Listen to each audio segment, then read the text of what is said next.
Exactly 5 minutes past 12 from our studios. Thank you for joining us at this time. You are watching news analysis live on Politics and Business TV. The top stories. Federal government set to return 15 million out-of-school children back to the classroom by 2027. The Senate approves 11 justices shortlisted for appointment to the Supreme Court. Mixed reactions continued to trail President Bola Tinubu's directives on transportation subsidy. Details coming up shortly.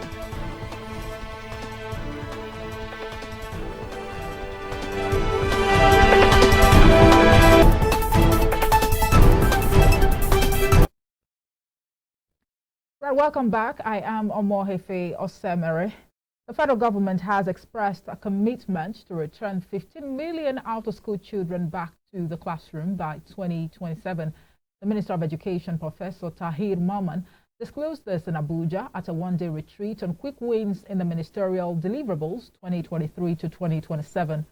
Maman explained that the learning crisis had also been a major issue, which is said was a bad product of the out-of-school menace, hence must be taken seriously.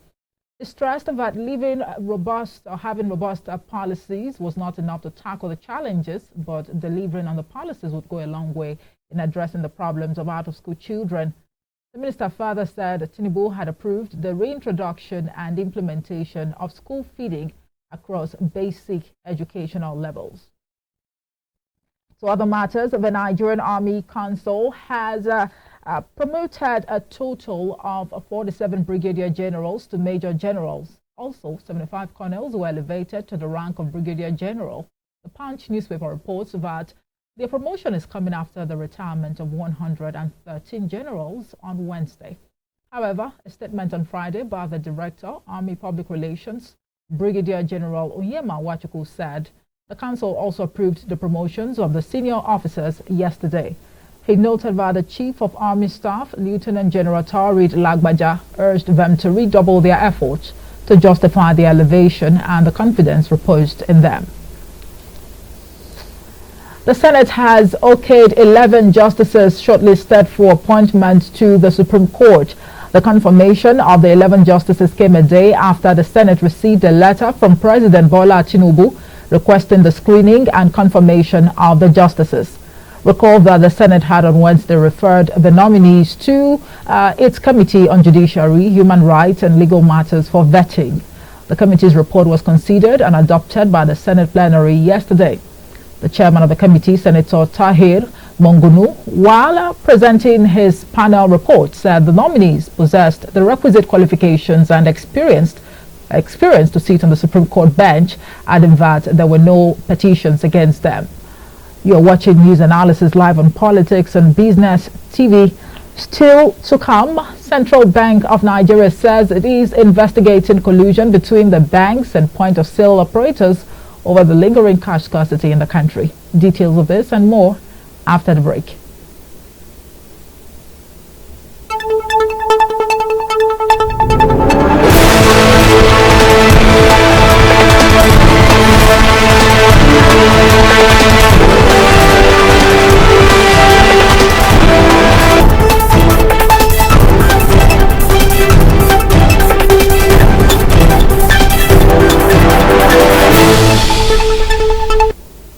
Well, welcome back. You're watching Politics and Business Television live from the city of Abuja, the nation's capital. Now, the National Bureau of Statistics has disclosed that only 12% of workers in Nigeria were in wage employment.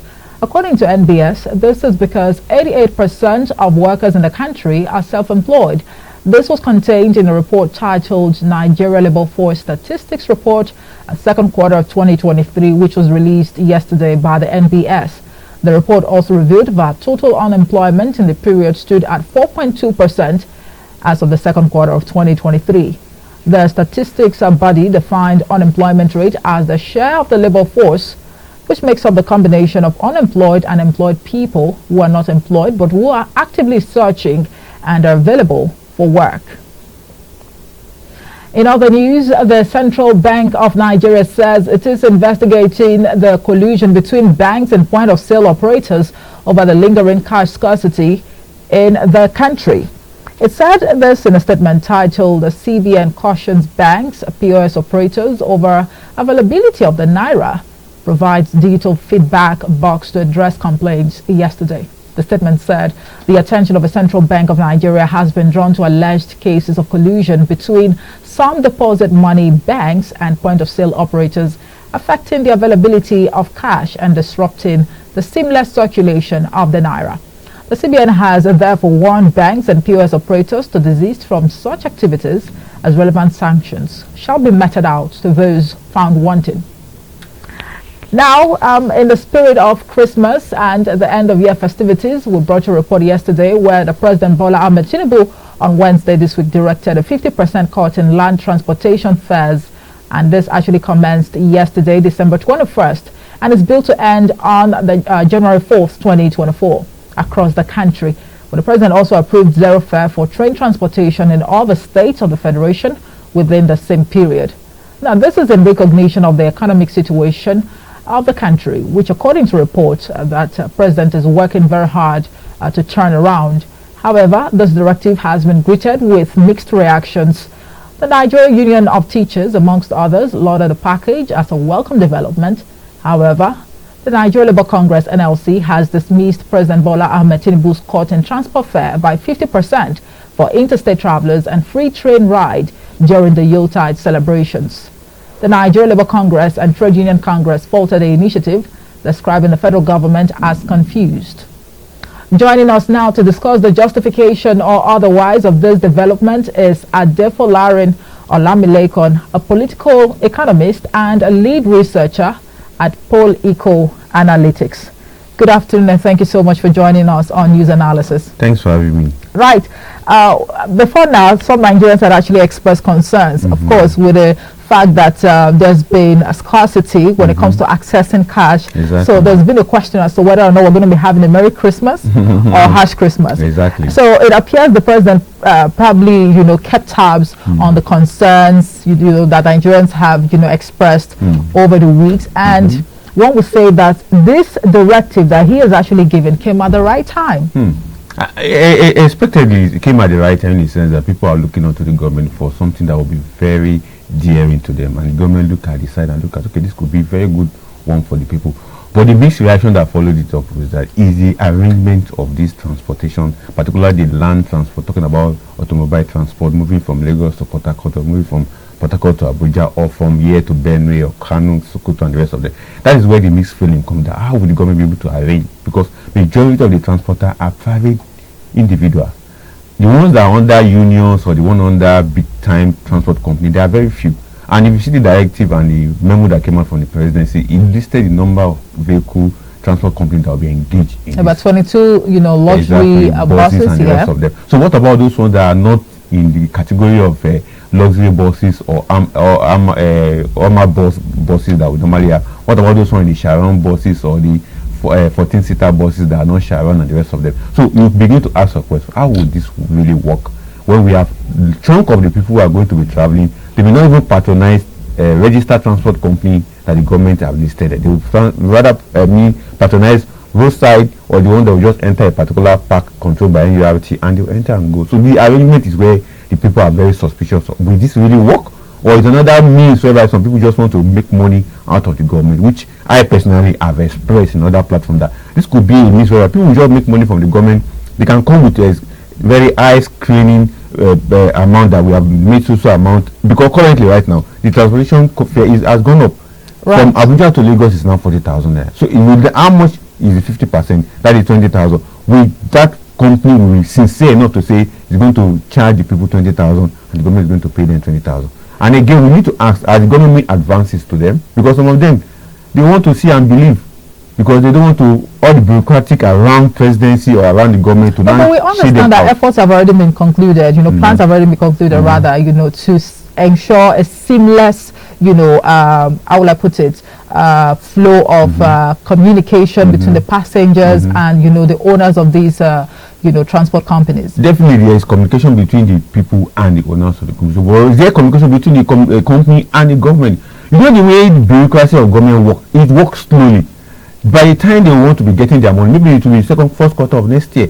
And if it's going to run into billions, they will tell you one file will climb from year to year, from there to there. Then as the provision be made, either through CBN or Federal Ministry of Finance or whoever is going to be in charge of it. Because one thing about government process is that they may say we are doing something today. The money has been released, but the channel the money will pass to get to your hand will take days, will take months. So that's why I said, have they really made the money available to those transporters? Well, a number of Nigerians are perhaps concerned about, the implementation of this directive, because it's not enough for you to tell Nigerians that there's going to be 50% slash in transportation fare. It's really a good news, and some Nigerians are really excited, to hear this. However, let's talk about the cost implication of this. I mean, in a country where the inflation has already, we are actually operating a double-digit, inflation rate, and of course, cost of living is so expensive. At the same time, the government is saying there is no money. So let's talk about the cost implication. Government saying there's no money. Oh, really? It's me that no, but the government has told us over time that we may have to exercise a little bit of patience. They didn't say there's no money. What does that tell you? Isn't that the point of the fact that there is no money? One thing about government policy, the one thing about government policy, before it translates to the deliverable goals they are talking about, it takes time. There will be obstruction, there will be bureaucratic processing, there will be this, there will be that. Before you get, like this transportation stop, it's because they are taking a lucrative movement about it. But by the time the transport companies start lifting people, 1 day, 2 days, 3 days, they didn't see their account being credited with money. We are looking at 15 days. 15 days. And by the time you get to after 7 days, they didn't see anything. They only want to say, hey, people, wait. Government have not given us money. Have you lost hope in... no, it's not. I've not lost hope. Don't forget, this is, a renewed hope administration we are operating. We get it. So you have to be hopeful. The hopefulness is not in me right now on this particular policy. It's the transporter. Before they begin to know, within government, they give us 30% of what they are telling us, but they have not given us many one. It can happen like that. Because one thing about government, emphasizing the processes of government bureaucracy in releasing funds. A director will have to sign. A deputy director, the file will follow through here and there. How this arrangement is what I was thinking. Now, the government doesn't have any transport company. Automobile transport company. It would have been something that they would have arranged earlier. Well, we have state transport companies, They do have. Those states also have their own personal arrangement. This is the federal government arrangement. What the federal government would have done is, this arrangement would have been done earlier. Not within Tuesday and Friday. Few days to Christmas. Even in 3 days to Christmas. But the transport have they received a kobo from the government. Because if they start today, start lifting people for free or for 50% reduction, when they get to about 5 days after the 14 days, they begin to ask, where is our money? That is the next thing, because their business they are buying fuel, you are not giving them fuel for free. That's the question you're asking. And most of them will also want to rely, they will change spare part of their vehicle, they will change the tire, they will do a lot of things, so they will need money. So by the time they carry people for free for the 50% reduction for 5 days, and they didn't get any feedback. But my emphasis is that the bureaucratic process of releasing money from government and to people, it takes time. That's when we begin to hear all manner of excuses. And again, the corrupt practices within the bureaucratic sector or public sector also, we must watch out for it, because all the companies they listed, I hope there's no kickback on it. While one would say it's okay for you to have such fears based on antecedents and history and cases and records of events like this, don't you think it would be fair to just at least just see how things would actually unfold in the days to come? Definitely, especially with the president. We all applaud the gesture of the president. We all agree to it, but the problem still remains that the final details of this policy being achieved and having its 100%. But you don't sound like you're convinced about this whole. It's because we deal with public servants. We know what they can do with this kind of arrangement. They will bring. We didn't hear what Nigerian Labour Congress is saying. There is a confused arrangement because they know what civil servant, public servant who are now being scheduled to handle this. Is there a committee formed to handle this particular? But don't you know will it be right to say that the reaction of NLC at this point in time has some sort of political undertone? No. The NLC reacted on their own. Nigerians are also reacting because having have the understanding of how government work in Nigeria, it's going to take time before these guys get their money. And if they don't get it, they don't get half of it, they don't get quarter of it, they begin to complain. That's when they will abandon it. For the train services, I know that one is in the hand of government. Nobody can fight them on that one. But this particular transport company, except the one that have a very big leg that knows that he has getting something from government that can open everything up and look at the way they are doing it. If you go to Maraba, if you go to say federal government are giving young shall grow or giving God is good motto opportunity, give 50%, they will not answer you. They will tell you to go to the headquarters in Jabi.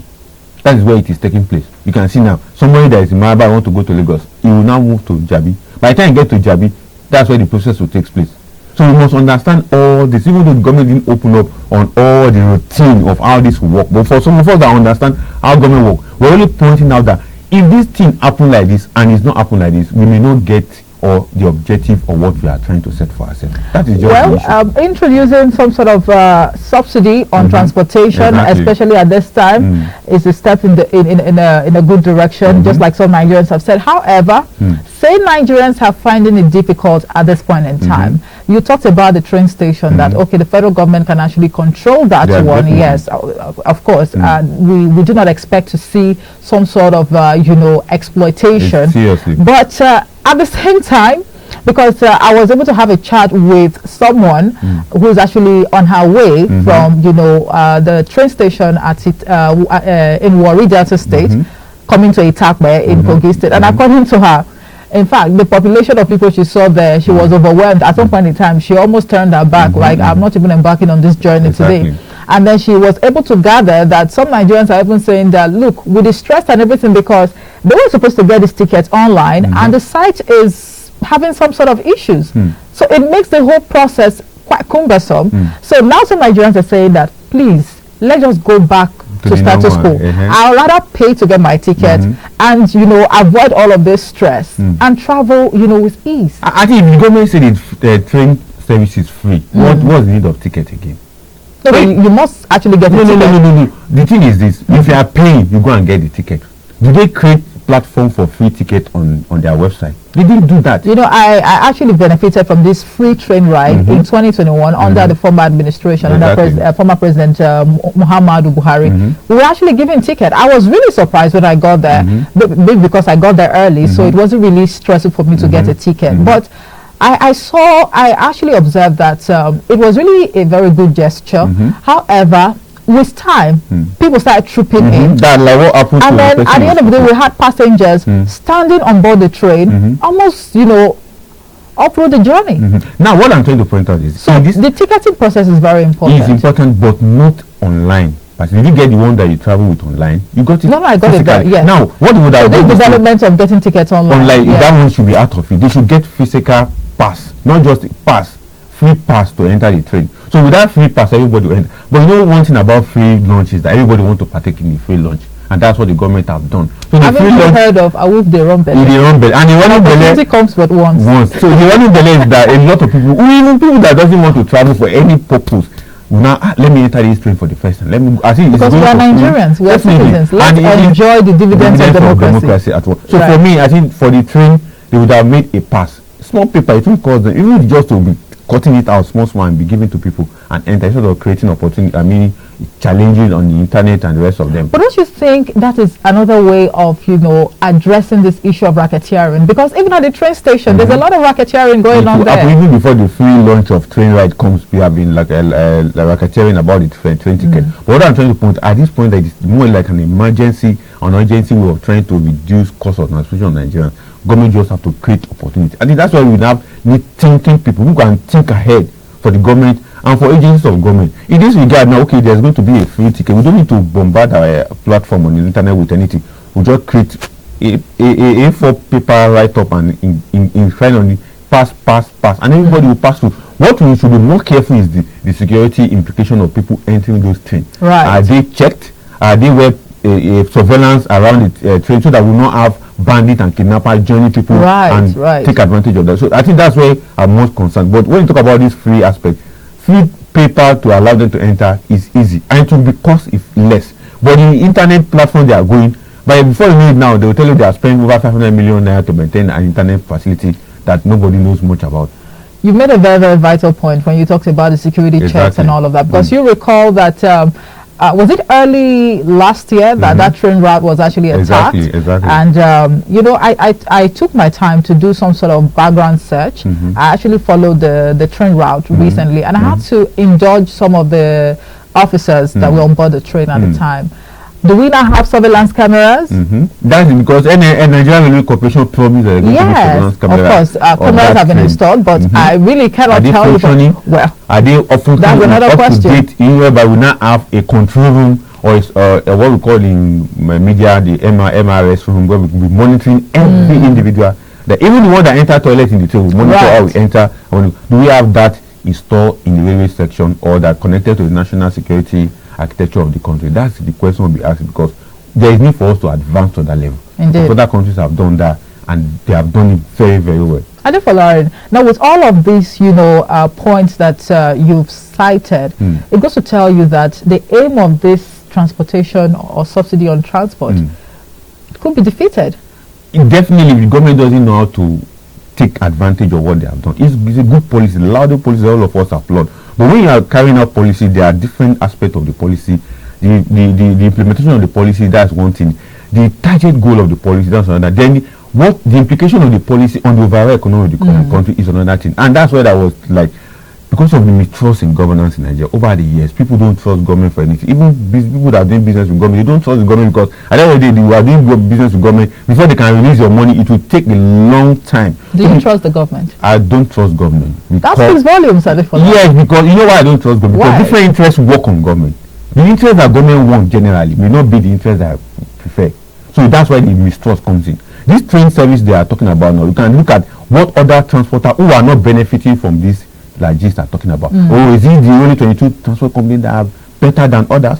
You can see that is the interest. But the interest of government that want to do this. But the interest of the majority of Nigerians, some people will be benefiting, some people not. That's why you cannot trust government that way. But the only thing is you can give a support to government when it comes to government bringing out policy, like what we are doing here. We are trying to point to them that what we are trying to do is good, but it's not good enough. There are gaps here, there are lacuna here. There is a way you can turn around those gaps and turn into a benefit. And that is where we stand. And that's where analysts like us, when we talk, not we are criticizing the government, but we have discovered that what we are doing is good, but there's a challenge around it. There is an implication. And that's why we pointed out. The 22 companies now, if they don't get their money after 7 days, 7 days is even a long time. What will happen to them? Meanwhile, there is no arrangement, there is no total calculation or cost benefit or cost reflective on the amount of the 50%. Are we going to spend 1 billion on this? Not that tomorrow somebody will come and tell us, in this free lodges that we go to Nigeria, we spend 12 billion. And you think to us, 12 billion, how many people collected the 12 billion? 22 companies. How will they collect it? How many Nigerians enter the vehicle that they enter from Lagos? What are the total numbers of people who enjoy both the train and the automobile transport fare that we're talking about? Well, one would say that at the end of the day, right, there should be a breakdown or, as to how all of this was carried out, the money expended on all of this, so that Nigerians will know. I think that will be able to build the trust that is already missing, when it comes to citizens trusting the policies of, the government. But from your own perspective, what would you actually suggest that the government, should have done as opposed to this transportation subsidy in a bid to alleviate the sufferings of Nigerians at this time? It's very critical that government have to go into transport business also. We don't need only railway. We don't need it's not only air service Nigeria must have. It's not only Air Nigeria or railway. We also need federal government. Also, there was a time federal government have their own buses that travel across the country. Urban mass buses is owned by federal government. There was a time they had like that. So we can also have that in place. That is even the best way of palliative for transportation. And that is the angle that NSA. No, but we have CNG buses coming on stream. CNG, is it owned by government? Maybe they are going to distribute it for all the transport companies. But what I'm trying to say, government should have a transport company of its own. Just the way other state government have federal government should have its own transport company. Just the way we have railway, just the way we are planning for Air Nigeria, we can also have transport company that can be government owned. If that has been in place, nobody will query government that you are giving people free bus. No. Nobody will ask how much do you even spend on those free transport. No. But now you have to ask that question, because somebody is going to give account for that. That is one thing. So for me, the first suggestion for next year, in case they are going to do it either for Salah break or for big Salah, small Salah, or for Christmas or New Year, now let us begin to plan for federal government owned transport company. That when it happens, I want to give people free rides from anywhere, it is the federal government owned transport company that can do that. And people like Labour, NLC, they will not complain. Okay, they will know that it is government owned. Then another aspect of it, when we are doing time NLC does not, backlash the policies of the government. They will always, because they always find loopholes inside. Nobody will not find loopholes in government policy, because as I said earlier, the general interest is what government normally go after. But that inside that general interest, it is more or less an elitist interest. That's why people will talk about it. Or the government will tell you that looking at the general overview of Nigerian interest, but you discover that it's an elitist interest. That's why the 22 companies that you see that are giving those jobs to, Who owns them? Who are their partners? Who are their shareholders? You begin to ask those questions. What about those ones that are privately owned, that are not members of those big or Tier 1, Tier 2, Tier 3 transport company? Because we have different categories of transport company across Nigeria. So why are they not part of it? Why did they look at all those Yanyan transport company, Yanyan and the rest of them? If you permit me to mention it, there are several of them. Why are they not also transporting people from here to Benue, to Sokoto, to Bauchi and the rest of them? So we look at all those angles. Okay. Now, so that I can submit on this particular one is that government must look at transport company own a federal government owned transport. It will go a long way. Because it will also be a means of employment, revenue generation and the rest of them. So instead of just waiting, by the time these guys come with their bill, let me keep quiet first. I'll let you hold your thought right there, Adefolari. Thank you so much. I'm afraid we just have to leave the conversation here now because of time, but thank you sincerely for your time and analysis. Right. Thanks for having me on Politics and Business Television. Adefolari Olamilekon is a political economist and lead researcher at Eco Analytics, and we have been discussing the justification or otherwise of the president's directive on subsidy, of course, on transportation at this time that we have a lot to celebrate. We know, of course, that Christmas is just how many days away. Please pardon me. Merry Christmas in advance. Same to you and to all Nigerians. All right, and that's it for today. Thank you so much for watching. I am Omoefe Osemere. I'll see you next week. Don't forget you can follow us across social media platforms at Politics and Business Television. Good afternoon.